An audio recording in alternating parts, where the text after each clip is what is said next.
Europe 1.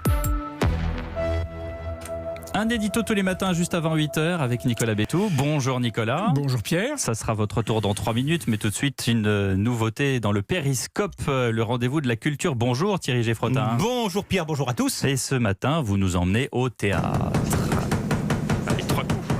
Ah, le brigadier. Le brigadier, exactement. Eh oui, allons au théâtre ce soir, ce pourrait être le titre de cette chronique. Vous savez, au théâtre ce soir, on se souvient de l'émission de télé. Parce que ce soir n'est pas une soirée comme les autres, 31 décembre oblige. Et avant de réveillonner, vous vous dites peut-être, que faire? Alors moi je vous réponds, allez au théâtre. Parce qu'il y a des pièces qui se jouent ce soir à Paris. Oui, on joue avec des séances à 19h, assez tôt, donc 20h30 ou 21h selon les spectacles et les théâtres. Alors que faut-il voir? Alors je ne serai pas exhaustif. Alors moi je vous conseille la dernière de Art au Théâtre Antoine avec Jean-Pierre Daroussin, Charles Berling et Alain Fromager.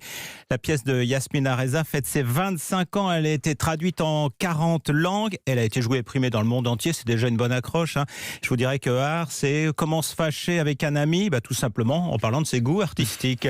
C'est aussi la dernière de La Dame de chez Maxime de Georges Feydeau au Théâtre de la Porte Saint-Martin avec Léa Drucker qui chante même durant cette pièce dans une mise en scène de Zabou Bretman.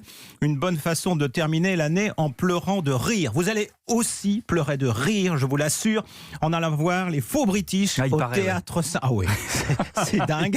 Imaginez 7 amateurs de romans noirs anglais qui décident de créer un spectacle, une pièce de théâtre, alors qu'ils ne sont jamais montés sur scène. Alors, malgré leur bonne volonté, les catastrophes vont s'enchaîner. Je vous dis, c'est à pleurer de rire. Un petit bijou, Keane, au Théâtre de l'Atelier.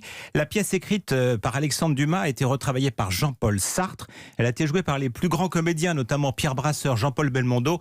Keane, en 2 mots, c'est l'histoire d'un comédien qui mélange le théâtre et sa propre vie. Voilà donc quelques idées de pièces encore à l'affiche, des occasions de faire la fête. Et pour les comédiens, c'est aussi la fête de jouer un 31 décembre. Oui, tous vous le diront, c'est notre métier de jouer quand les autres se reposent. Mais le 31 décembre est quand même une soirée pas comme les autres. Et il arrive qu'après la représentation, des comédiens fassent la fête ensemble sur la scène du théâtre où ils viennent de jouer d'ailleurs.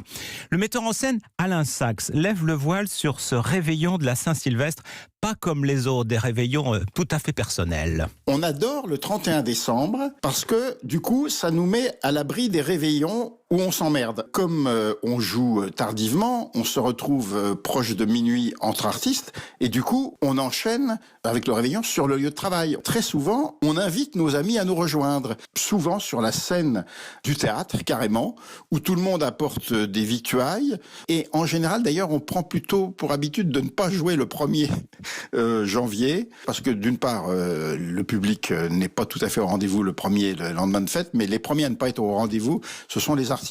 Eh oui, lendemain de fête un peu difficile. Alain Sachs qui ne manque pas d'anecdotes sur la soirée du 31 décembre.